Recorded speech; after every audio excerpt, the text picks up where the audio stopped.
My dad cried at my best friend's funeral, then disowned me for naming my baby after him. I don't know why I expected anything different. I don't know what I expected when I told my dad we weren't naming our son after him. But, you're no son of mine, wasn't it? For context, I'm a junior. My father is John Sr., his father was also John, and his father. It goes back 6 generations, 6 firstborn sons with the same exact name. My baby was supposed to be John the 7th. To everyone else that might sound like a mouthful, but to my dad, it was a bloodline, a legacy, and I was supposed to carry it forward. I hated it growing up. Always being Little John, or Junior, or JW. People assumed I didn't have an identity of my own. Even at the DMV, I once got assigned my dad's parking tickets. When I told him I hated the name, he said, "That name built this house." He always treated the name like it had power, like it was the reason he built a successful business. "A real man carries the name with pride," he'd say, usually when I messed up. So when my wife and I found out we were having a son, I already knew what my father expected. And at first, I considered it. I really did. But then I remembered Ryan. Ryan was my best friend from 3rd grade through college. He was the reason I didn't quit baseball in 7th grade, the reason I passed AP Calc, the reason I even had the guts to ask my wife out in the first place. He introduced us, literally shoved me into her path on campus. "He's awkward," he told her, "but he's solid." She laughed, said that was the weirdest pickup line ever, and the rest is history. Ryan passed away 3 years ago. Car accident. He was driving my wife to the doctor's office after I got stuck at work. My wife made it. He didn't. At his funeral, my dad stood up during the eulogy and said, "Ryan was the kind of young man this world needs more of." He cried harder than I did. He told me, that boy was family. So when it came time to choose our son's name, my wife and I didn't even debate. We both said it at the same time. Ryan. It felt right. I called my parents to share the news. My dad was dead silent. Then he said, "You're joking." I told him no, that we loved the name, that it honored someone who brought us together, someone we both admired, someone he once called family. He didn't say anything else that day. The next morning, he showed up at our house. No knock, just walked in, holding a box filled with framed photos of all the Delaney, my family men. "Do you see this?" he asked, shoving them at me. "You're going to be the one who breaks this line?" I told him no, I wasn't breaking anything. I was starting something new. He scoffed. "You're doing this to spite me." That's when I lost it. I told him I hated being a junior, that I never felt like I had my own identity, that he made our family name feel more like a brand than a bond. He looked me dead in the eye and said, "Then maybe you shouldn't be part of this family." He walked out, took the photos with him. I didn't hear from him for weeks, not even when our son was born. When we sent out the announcement cards, he mailed his back, shredded, no note. I thought maybe my mom would try to smooth things over, but she said, "You know how he is." I said, "And he knows how I am." But that never mattered, did it? The worst part? I still see the old family photo hanging in his study when I visit my mom. Only now, there's a little strip of missing paper where my face used to be. He literally cut me out. My son is 6 months old now. Healthy, smiley, loves music and bath time. We have a new frame on our mantle, Ryan's old baseball cap beside our baby's first onesie, a little tribute. My dad hasn't met him. At least he hadn't. Yesterday was my birthday. I turned 32. My wife Catherine planned a small dinner with some friends. Nothing fancy, just pizza and beer in our backyard. The weather was perfect. One of those early summer evenings where the air feels like silk against your skin. I wasn't expecting much. My dad hadn't acknowledged my birthday in months, not since the whole naming fiasco. My mom sent a card with a gift card inside. No mention of dad. I figured that was it. Around 8 p.m. I heard the doorbell. Figured it was Andrew from next door coming to borrow something. He's always running out of charcoal or beer or bug spray. I opened the door and nearly fell over. My dad was standing there. He looked older somehow, thinner. His normally immaculate silver hair was a bit disheveled, and his polo shirt, always tucked in as long as I'd known him, was rumpled. He was holding a small wrapped package. I just stood there like an idiot. He cleared his throat and asked if he could come in. I stepped aside. The party got real quiet real fast. My friend Ethan, who knew the whole story, nearly choked on his beer. Catherine came over and introduced herself. She'd only met him twice before, once at our wedding and once at Ryan's funeral. Dad nodded at her, then looked around the room. I could tell he was uncomfortable with all the people there. He asked if we could talk somewhere private. We went to my home office. He sat down in my desk chair without asking. Old habits. He always took the power position in a room. I leaned against the bookshelf and waited. He put the package on the desk between us. Neither of us touched it. He asked about work. I told him things were fine. He asked about the house. I said the roof needed fixing. Small talk. Painful small talk. The kind that fills space but says nothing. Finally, he got to the point. He told me my mom was sick. Cancer. Stage 3. They found out 2 months ago. She didn't want me to know yet. Didn't want to burden me with a new baby and all. I felt like someone had punched me in the gut. I sat down hard on the floor. My mom, the one person who always stood between me and my dad's temper. The one who taught me it was okay to be different from him. The one who snuck me comic books when Dad insisted I should be reading business biographies instead. Dad said the treatments were going okay. Not great, but okay. The doctors were cautiously optimistic, whatever that meant. Then he said something that knocked me sideways. He said he was sorry, not for the disowning thing, not for cutting me out of the photo, but for not being there when Ryan was born. I corrected him. "His name is Ryan, Dad." He nodded, said he knew that, said he'd like to meet his grandson someday. His voice cracked a little on the word grandson. I told him Ryan was asleep upstairs. He could see him if he wanted. Dad hesitated, then nodded. We went upstairs. Catherine was already there, checking on the baby. She gave me a look, part question, part warning. I nodded. She left us alone. Dad stood over the crib for a long time, just looking, not saying anything. Then he reached down and touched Ryan's tiny hand. The baby grabbed his finger. Dad made this sound. Not quite a laugh, not quite a sob. He said, "He looks like you did." I didn't know what to say to that. We went back downstairs. The party was winding down. People were leaving, giving us space, sensing something important was happening. Dad said he should go too. I walked him to the door. He handed me the package, told me to open it later. After he left, I unwrapped it. It was a small wooden box, hand-carved with the Delaney family crest. Inside was his father's pocket watch, the one he always said would go to John the 7th someday. The gold was worn smooth in places from generations of handling. There was a note, for Ryan Delaney, from his grandfather. My hands shook as I read it. I thought that was it, a peace offering, an olive branch. But then my phone rang at midnight. It was my mom. Dad had collapsed after getting home. Heart attack. She was at the hospital. I raced over, leaving Catherine with the baby. Got there just as they were wheeling him into surgery. Mom was a mess, trying to be strong but falling apart. Her face was pale, making the dark circles under her eyes stand out even more. I held her hand and waited. The doctor came out 3 hours later. Dad was stable but critical. They'd done an emergency bypass, found major blockages. The doctor said it was good my mom called when she did. Any later, and he might not have made it. I asked when we could see him. The doctor said maybe in a few hours, once he was out of recovery. Mom and I sat in the waiting room. She told me more about her cancer, breast cancer, same kind her mother had. She'd been doing chemo secretly. That's why she hadn't been around much lately. That's why she'd been wearing those new scarves I'd noticed but hadn't really questioned. I felt awful. Here I was, sulking about the baby name thing while my parents were going through hell. Mom squeezed my hand, said it wasn't my fault, said Dad had forbidden her from telling me. He didn't want to worry you, she said, and he was too proud to reach out after your fight. Around 5 a.m., a nurse came to get us. Dad was awake, sort of. We went into his room. He looked small in the hospital bed, tubes everywhere, machines beeping. His eyes were closed when we walked in, but he opened them when Mom said his name. He looked at me for a long time. Then he whispered something. I had to lean close to hear it. "I'm sorry, son," he said. Just that. 3 words. But from my dad, those 3 words were like moving mountains. I told him it was okay, that we'd talk more when he was better. He shook his head slightly, grabbed my wrist with surprising strength, said, "No, now." So I sat down and listened. Dad talked for almost an hour, stopping only when the nurses came in to check his vitals. His voice was weak, raspy from the breathing tube they'd just removed, but he was determined to get it all out, like he was afraid he might not get another chance. He told me about his own father, John Sr., Zrina, and how he'd been even stricter about the family name and traditions, how my grandfather had once refused to speak to him for 3 months when he considered dropping out of college to start his construction business early. "I gave in," he said, his eyes fixed on the ceiling tiles. "I finished that degree I never used just to make him happy, and I swore I'd never be that hard on my own son." He laughed, a hollow sound that turned into a cough. Guess that didn't work out so well. I didn't know what to say. This was more personal information than my dad had shared with me in my entire life. Mom sat quietly in the corner, occasionally wiping her eyes. I wondered how much of this she already knew. Dad shifted in the bed, wincing with the effort. "When Ryan died, it hit me hard, harder than I expected." He paused, collecting himself. "That boy had everything I wanted for you. Confidence, direction. He knew who he was, without needing some family name to prop him up." I felt my throat tighten. "Then why did you freak out when we decided to name the baby after him?" Dad closed his eyes. "Because I'm a selfish old man. Because I thought the name was the only thing I had to give you that mattered." He looked at me directly then. "And because I was jealous." "Jealous? Of Ryan? Of how much you admired him? Of the bond you had?" Dad's monitor beeped as his heart rate increased. "I wanted to be that person for you, your hero, not some kid from down the street." The nurse came in then, frowning at his numbers. She told us he needed to rest, that we could come back later. Dad protested, but she was firm. Mom and I left, promising to return that afternoon. In the hospital parking lot, Mom filled in more gaps. Dad had been having heart problems for months, but refused to slow down at work. The stress of our falling out, combined with Mom's diagnosis, had pushed him to the edge. She told me he'd sit in his study some nights, staring at that family photo with my face cut out, that he'd pick up the phone to call me at least once a week, but always hung up before dialing. "He's a proud man," she said, leaning against my car. "Too proud. But he loves you. He always has." I drove Mom home and helped her inside. Their house felt different, quieter. I noticed little things I'd missed before. The med organizers on the kitchen counter, the hospital paperwork on the coffee table, the wig stand in their bedroom, evidence of their struggles hiding in plain sight while I'd been wrapped up in my own drama. Mom insisted she was fine staying alone, said she'd call her sister Barbara to come over later. I reluctantly left, heading home to check on Catherine and the baby. My head was spinning with everything I'd learned. I felt guilty for not noticing my mom's illness, angry at my dad for hiding it from me, and confused about where we went from here. When I got home, Catherine was feeding Ryan in the kitchen. She looked up expectantly when I walked in. I told her everything, about Mom's cancer,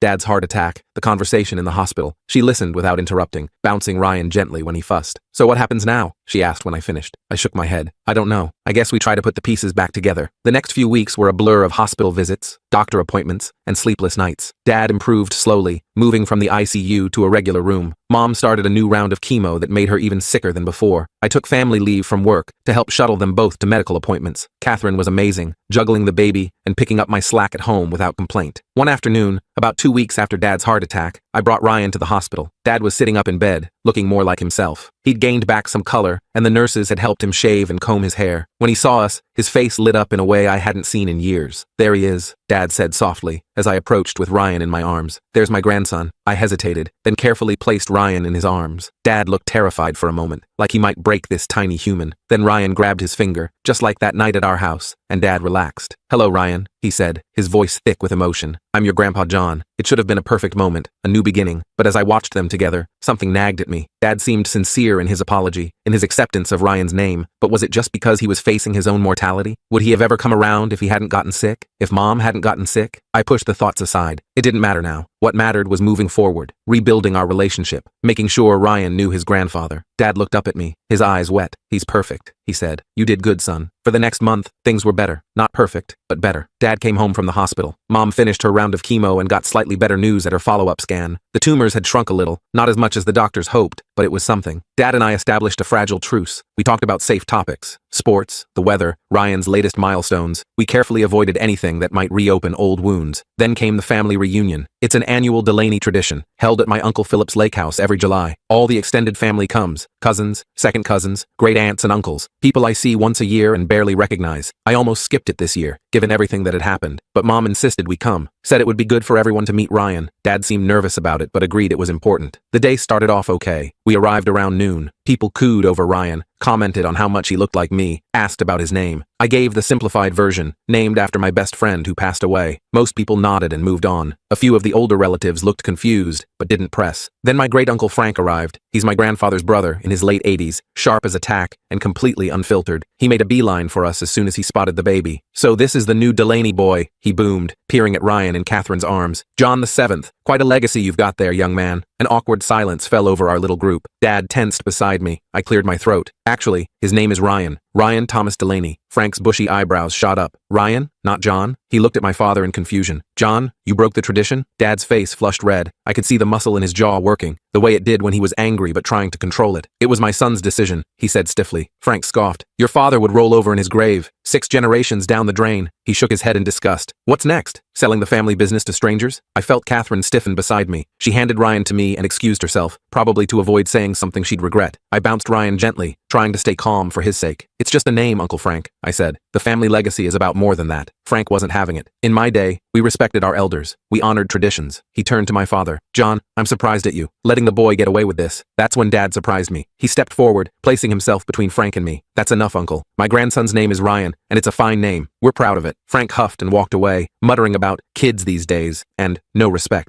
Dad watched him go, then turned to me with a weak smile. "Sorry about that. He's from a different era." I nodded, grateful for the support, but still unsettled. "Thanks for stepping in." Dad reached out and touched Ryan's cheek. "He is who he is. Ryan Delaney. No need to be anyone else." The moment felt significant, like maybe we'd turned a corner. But later that evening, I overheard Dad talking to his cousin Gloria on the porch. I hadn't meant to eavesdrop, but their voices carried through the open window as I was putting Ryan down for a nap in one of the bedrooms. "It still bothers you, doesn't it?" Gloria asked. "The name thing." Dad sighed. "Of course it does. It's our family tradition." "Then why did you defend it to Frank?" "What choice do I have? The boy's already named. And with everything else going on, Linda's cancer, my heart, I can't afford another fight with my son. So you're just giving in? For now, maybe the next one will be a John." I backed away from the window, feeling sick. So that was it. Dad hadn't really accepted Ryan's name. He was just playing along, biding his time, hoping we'd correct things with our next child. All his apologies, all his apparent acceptance, it was just a show because he was scared of dying with a rift between us. I didn't confront him that day. I didn't want to cause a scene at the reunion, but the knowledge sat like a stone in my stomach. On the drive home, Catherine noticed my mood. "What's wrong?" she asked after we'd put a sleeping Ryan in his car seat. "You've been quiet since the party." I told her what I'd overheard. Her face hardened as I spoke. Catherine had been more forgiving of my dad than I expected through this whole ordeal, but this crossed a line for her too. So he's just pretending to accept Ryan's name, waiting for us to have another boy so he can push for his precious John the whatever? "Seems that way," I said, gripping the steering wheel tighter. "I thought we were making progress. I thought he'd changed." Catherine stared out the window for a long time. What are you going to do? I don't know. Confront him, I guess. But with Mom sick and his heart, I trailed off, conflicted. You can't keep walking on eggshells forever, she said softly. At some point, you have to decide what kind of relationship you want with him, and what kind of relationship you want him to have with Ryan. She was right, of course, but I didn't know how to have that conversation without blowing up everything we'd rebuilt over the past month. So I put it off. One day turned into two, then a week. I made excuses not to visit. Said Ryan had a cold. Said I was swamped at work. Mom called a few times, worried. I assured her everything was fine. Then Dad showed up at our house unannounced. It was a Saturday morning. Catherine had taken Ryan to a mommy and me swim class. I was catching up on work emails when the doorbell rang. Dad stood on the porch, holding a large paper bag from the hardware store. Thought I'd help you fix that roof, he said, nodding toward the water stain on our ceiling that I'd mentioned months ago. If you want. I hesitated, then stepped aside to let him in. We worked in near silence for the next few hours, patching the small leak in the attic and replacing some damaged shingles. It was familiar territory for us. Dad had taught me basic home repairs from the time I was old enough to hold a hammer. Working with our hands had always been easier than talking. But as we were cleaning up, I knew I couldn't put it off any longer. I had to confront him about what I'd overheard. We were sitting on the back deck, drinking water after the hot work in the attic. I took a deep breath. Dad, I need to ask you something. He looked up, wary. What's that? At the reunion, I overheard you talking to Gloria about Ryan's name. I watched his face carefully. You told her it still bothers you, that maybe the next one will be a John. Dad's expression shifted from surprise to guilt to defensiveness in rapid succession. He set his water glass down with a thud. You were eavesdropping on a private conversation? That's not the point, Dad. The point is, you've been lying to me, pretending to accept Ryan's name when you really haven't. Dad stood up, pacing the small deck. What do you want from me? You want me to be happy that you threw away 6 generations of family tradition? You want me to not care at all? I want you to be honest. If you still have a problem with his name, say so. Don't pretend everything's fine when it isn't. Fine. I'm not happy about it. I think you made a mistake. Dad's voice rose. But I'm trying, damn it. I'm trying to accept it because I don't want to lose you. Is that honest enough for you? I stood too, matching his anger. And what about that comment about the next one? Are you just waiting for us to have another boy so you can pressure us into naming him John? Dad's face flushed. It was just a comment. A hope, maybe. Well, get it out of your head. We're not naming any future children John either. That tradition ends with me. The words hung in the air between us. Dad looked like I'd slapped him. He grabbed his tools without another word and headed for the door. I followed him. So that's it? You're just going to walk out again? He stopped, hand on the doorknob. What do you want me to say? You've made your decision. You've made it very clear what you think of our family traditions, of everything I tried to give you. Give me? Dad, you forced that name on me. You never once asked if I wanted it. It was an honor, he shouted, turning to face me. An honor you rejected. It was a burden, a chain, something that never let me be my own person. We were both yelling now, years of resentment bubbling to the surface. Dad's face was red, and I worried briefly about his heart, but I couldn't stop. Not now. You know what? I'm glad Ryan has his own name. I'm glad he won't grow up feeling like he's just a copy of someone else, like his only value is in carrying on some outdated tradition. Dad went very still. When he spoke again, his voice was low and dangerous. You think that's all the name meant? Some outdated tradition? That name connected you to your ancestors, to men who built something from nothing, who survived wars and depressions and still managed to provide for their families. Men you should be proud to be associated with. I can be proud of them without sharing their name. I can honor the family without being John the 7th. Dad shook his head, a look of profound disappointment on his face. You just don't get it, and you never will. He opened the door. Tell Catherine and the baby goodbye for me. Dad, wait, but he was already gone, the door slamming behind him. I stood there, shaking with anger and frustration. This was exactly what I'd been trying to avoid. Another blow-up, another rift, and now what? Were we back to square one? Would he cut me out of his life again, just when Mom needed us both the most? Catherine came home an hour later with a sleepy Ryan. One look at my face told her everything she needed to know. You had the talk, she said, not a question. I nodded, taking Ryan from her arms. He smelled like chlorine and baby shampoo. I held him close, drawing comfort from his solid little weight. It didn't go well, I said unnecessarily. He left, angry. Catherine sighed, dropping her swim bag on the floor. What exactly happened? I recounted the argument as best I could. Catherine listened, her expression growing more troubled. So now what? She asked when I finished. I don't know. I really don't. I looked down at Ryan, now sleeping against my shoulder. I just know I don't want him growing up in the middle of this war. The next day, I tried calling Dad. No answer. I called Mom, who sounded tired and stressed. She said Dad had come home upset, but wouldn't tell her why. That he'd spent the night in his study, something he only did when he was really angry. I felt terrible adding to her worries when she was already dealing with so much. A week passed, then 2. No word from Dad. Mom came over a few times to see Ryan, always alone. She looked worse each time, thinner, paler, her headscarf not quite hiding the complete loss of hair from the chemo. I wanted to ask about Dad, but I didn't want to put her in the middle more than she already was. Then, on a rainy Tuesday afternoon, everything changed again. I was at work when my phone rang. It was the hospital. Dad had another heart attack, a big one. They weren't sure he was going to make it this time. I left work immediately, calling Catherine on the way. She promised to meet me at the hospital with Ryan. I drove too fast, my mind racing with all the things I'd never said to my father, all the conversations we'd never finished, the reconciliation we'd never quite managed to achieve. When I arrived, Mom was already there, looking small and fragile in the waiting room chair. Her sister Barbara sat beside her, holding her hand. Mom's face crumpled when she saw me. I rushed over and hugged her carefully, mindful of how thin she'd become. "How is he?" I asked, dreading the answer. "In surgery," Barbara answered when Mom couldn't. "It's not good. The doctor said his heart was severely damaged from the first attack. This one was worse." I sat down heavily. "This is my fault. The argument—" "Stop that," Mom said sharply, surprising me. "Your father has been ignoring his doctor's orders for months, not taking his medication properly, working too much, stressing about everything." She took my hand. "This is not your fault." But I couldn't shake the feeling that our fight had contributed, that the stress of our ongoing conflict had pushed his already damaged heart past its breaking point. We sat in silence, waiting for news. Catherine arrived with Ryan, who provided a brief distraction with his baby babble and curious eyes. But as the hours stretched on with no word, the tension in the room became unbearable. Finally, around 8 p.m., the surgeon appeared, still in his scrubs. His face told us everything before he even spoke. Dad had died on the operating table. They'd tried everything, but his heart was too damaged. He was gone. The next few days passed in a blur of funeral arrangements, phone calls to relatives, and moments of crushing grief that would hit me out of nowhere. I kept thinking about our last conversation, how we'd parted in anger, how I'd never get to make it right now, never get to find that middle ground we both could live with. The funeral was held at the same church where Ryan's had been 3 years earlier. The irony wasn't lost on me. The same pews, the same hymns, many of the same people. Only this time, it was my father in the casket. And this time, I was the one giving the eulogy. I stood at the podium, looking out at the sea of faces, family, friends, employees from Dad's construction company. I had prepared remarks, carefully written and edited, but as I started to speak, I found myself setting the paper aside. "My father was John Delaney VI,"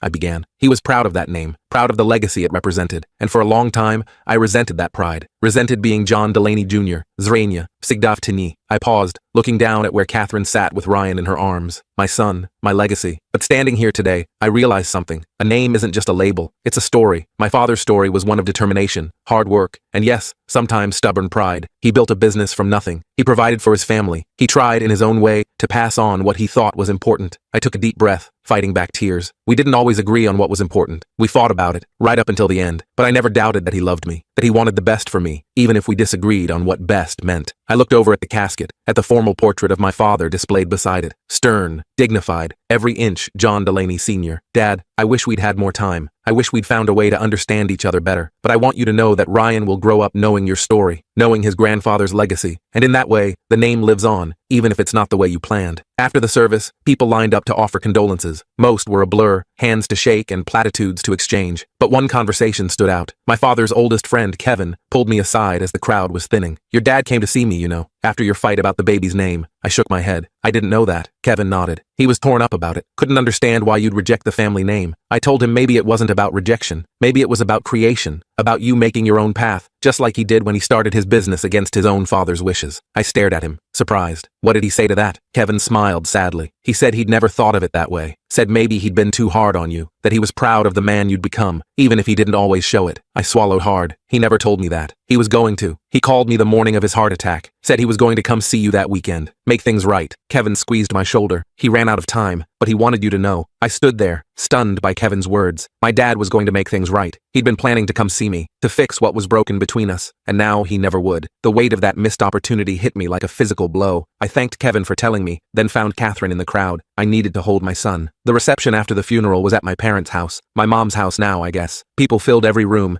eating casseroles and telling stories about my dad. I moved through the crowd in a daze, accepting condolences and nodding at memories I half remembered. Ryan got fussy around all the people, so Catherine took him upstairs for a nap in my old bedroom. I found myself drifting toward Dad's study. The door was closed, as it always had been when I was growing up. A clear boundary. Do not enter without permission. I hesitated, then turned the knob. The room smelled like him, leather and that Old Spice aftershave he'd used since forever. His desk was neat as always, papers stacked in precise piles. The family photo still hung on the wall, my face still cut out. I walked over and took it down, running my finger along the jagged edge where I used to be. That's when I noticed the drawer of his desk was slightly open. I pulled it open further and froze. Inside was a new family photo. Me, Catherine, and Ryan at the hospital the day he was born. It was framed and ready to hang. Next to it was a small card in Dad's handwriting. From my office, my complete family. My legs gave out and I sank into his chair. He'd bought a new photo. He was going to put it up, replace the one he'd damaged in anger. Another sign he'd been ready to make amends. Mom found me there 20 minutes later, still sitting in Dad's chair, holding the photo. She didn't seem surprised to see me there, or to see what I'd found. He ordered that the day after he met Ryan at the hospital, she said, leaning against the doorframe. Said he was going to put it up as soon as he figured out how to apologize properly. Why didn't he just tell me? I asked, my voice cracking. Why did we have to fight about it again? Mom sighed and came into the room, perching on the edge of the desk. Your father wasn't good with words, especially when it came to admitting he was wrong. She picked up a paperweight from his desk, turning it over in her hands. He was working up to it, in his own way, at his own pace. But we ran out of time, I said. Yes, she said simply. We did. After the reception, when everyone had finally gone home, I helped Mom clean up. She insisted on sending leftovers with us, packing enough food to last a week. As we were leaving, she handed me a sealed envelope. Your father left this in the safe, she said. It has your name on it. I took it, feeling the weight of the thick paper. What is it? I don't know. I didn't open it. She touched my arm. Read it when you're ready. I nodded and put it in my pocket. I wasn't ready yet. Not with the funeral so fresh, the grief still so raw. I took my family home, put my sleeping son in his crib, and collapsed into bed beside Catherine without even changing out of my suit. The next morning, I called in to work and told them I needed another week. My boss was understanding. I'd barely taken any time off when Ryan was born, and now with Dad's death, he told me to take all the time I needed. I spent the day in a fog, going through motions, changing diapers, heating bottles, staring at walls. The envelope from Dad sat on my nightstand, unopened. That night, after Catherine and Ryan were asleep, I finally picked it up. I took it downstairs to the kitchen table, poured myself a whiskey, Dad's favorite, the irony not lost on me, and broke the seal. Inside was a letter and some legal documents. I unfolded the letter first. Son, it began in Dad's precise handwriting. If you're reading this, I'm gone. I've updated this letter every year since you were born, but this version is new. I wrote it the day after I met Ryan. I took a deep breath and kept reading. I owe you an apology. Several, actually. I've been stubborn about the name. Unreasonable. Your grandfather was the same way with me, and I swore I'd never put that pressure on my own son. Yet here we are. I had to stop reading for a minute. Dad admitting he was wrong, in writing, this was unprecedented. The truth is, I was hurt, not just because you broke tradition, but because you chose to honor Ryan instead of me. I was jealous of a dead man. How pathetic is that? But seeing you with your son, seeing how you look at him, I remember looking at you that same way, with that same pride, and I realized something. The name doesn't matter. What matters is the love, the connection. I lost sight of that. I wiped my eyes and turned the page. The enclosed documents transfer ownership of Delaney Construction to you. It's always been yours, but now it's official. Do with it what you will. Change the name if you want. Sell it. Keep it. It's your choice, your future. I trust you to make the right decisions, whatever they may be. The last paragraph hit me hardest. I'm proud of you, son. Not because you're John Delaney Jr.,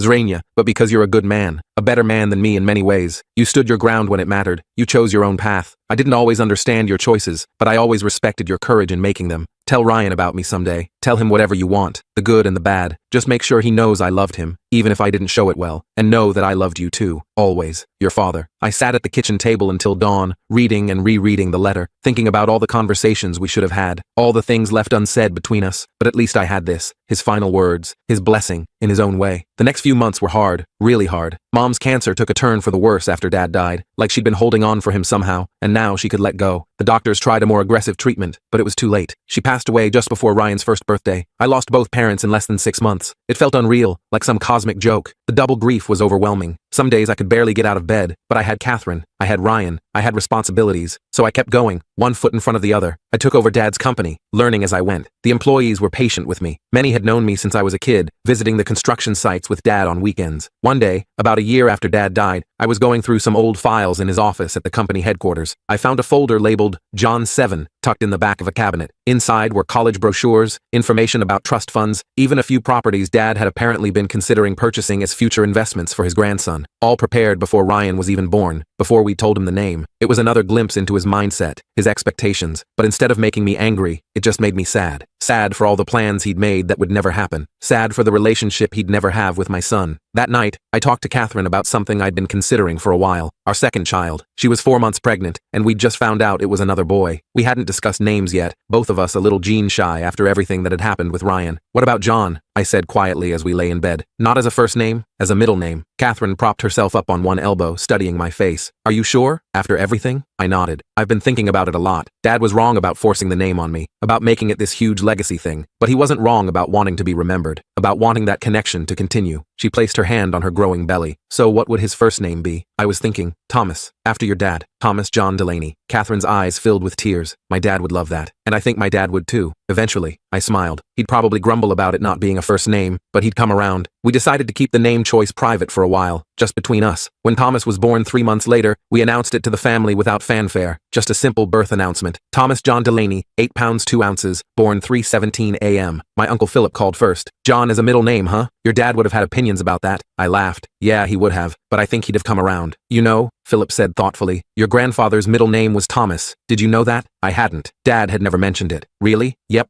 John Thomas Delaney IV. It was his mother's maiden name or something. Your dad probably forgot, or never knew. He wasn't big on family history beyond the Johns. I hung up feeling like maybe this was meant to be. A connection I hadn't even known I was making. As the boys grew, I found myself thinking about Dad often. When Ryan hit a baseball for the first time, I wished Dad could have seen it. He'd played minor league ball in his youth. When Thomas took his first steps, I caught myself reaching for my phone to call Dad before remembering he was gone. On Ryan's 5th birthday, we had a small party at the house, just family and a few friends. As I was cleaning up afterward, I found Ryan sitting in my office, looking at a photo of my dad. Is that your daddy? He asked, pointing at the picture. Yeah, buddy, that's your grandpa John. Ryan studied the photo. Did he like baseball like me? He loved baseball. He played it when he was young. Ryan nodded, processing this. Why don't I see him like I see Grandpa Thomas? I sat down next to him, trying to figure out how to explain death to a 5-year-old. Grandpa John died before you could really meet him, but he loved you very much. Even though I never saw him, even though he held you when you were a tiny baby, and he was very happy to meet you. Ryan looked at the photo again. Was he nice? I hesitated. How do you sum up someone as complicated as my father to a child? He was strong and brave, and he loved his family more than anything. Sometimes he had trouble showing it the right way, but he always tried his best. Ryan seemed satisfied with that answer. He handed me the photo and ran off to play with his new toys. I put the picture back on my desk, next to one of both boys at the beach last summer. As Ryan and Thomas grew, I made a point of telling them stories about their grandfather. Not just the good parts, but the real parts. How he built his business from nothing. How he could be stubborn and difficult. How he taught me to throw a curveball and fix a leaky faucet. How he cried at Ryan's funeral and defended his grandson's name to great Uncle Frank. I wanted them to know him as a real person, not just a name or a legacy. I wanted them to understand where they came from, without feeling bound by it. To see the good and the bad, and make their own choices about what to carry forward. On the 10th anniversary of Dad's death, I took the boys to the cemetery. Ryan was now 10, Thomas 7. They placed flowers on the grave and asked questions about the man they barely remembered or never knew. As we walked back to the car, Ryan asked me a question that stopped me in my tracks. Dad, are you sad that I'm not named John, like all the other Delaneys? I knelt down to his level, putting my hands on his shoulders. No, buddy, not at all. You're named after one of the best men I ever knew. Someone who was brave and kind and always there for me, just like you're always there for your brother. Ryan nodded, considering this. But Grandpa wanted me to be John, right? That's why you guys fought? Kids pick up more than we think. I sighed. Yeah, that's part of it. Grandpa thought names were really important, that they connected us to our history. Are they? Important, I mean? I thought about it. About all the anger and hurt that had swirled around something as simple as what to call a child. About the tradition that had meant everything to my father and felt like a prison to me. Names matter because they're the first gift we give our children, I said finally. But what matters more is who you become, not what you're called. Ryan seemed to accept this. Thomas, who had been listening quietly, piped up. I like my name, both parts. I smiled and ruffled his hair. Me too, buddy. As we drove home, I thought about how far we'd come. How the name that once divided our family now connected us in new ways. Ryan carried my best friend's legacy. Thomas carried a piece of both his grandfathers. And I carried my father with me every day in ways that went far beyond a shared name. That night, I dreamed about Dad. We were sitting on the deck of my house drinking beer and watching the boys play in the yard. No arguments, no tension, just two men watching the next generation grow. In the dream, Dad looked at me and said, "You did good, son." Just that. Simple words that meant everything. I woke up with tears on my face but a sense of peace in my heart. The rift that had seemed so insurmountable had healed over time. Not perfectly. There would always be scars, always be regrets about words spoken in anger and reconciliations that came too late. But the love remained. The connection remained. And in the end, that was the real legacy. Not a name passed down through generations, but the love that flowed between them. The stories we tell, the memories we keep, the ways we honor those who came before while still forging our own paths forward. Ryan and Thomas would grow up knowing where they came from, knowing their grandfather's strengths and flaws, knowing they were free to choose their own paths, make their own mistakes, create their own legacies. And somewhere, I like to think, Dad was watching, maybe not entirely approving of every choice, but proud nonetheless. Proud of the family that continued, even if not exactly as he'd planned. That was enough. It had to be.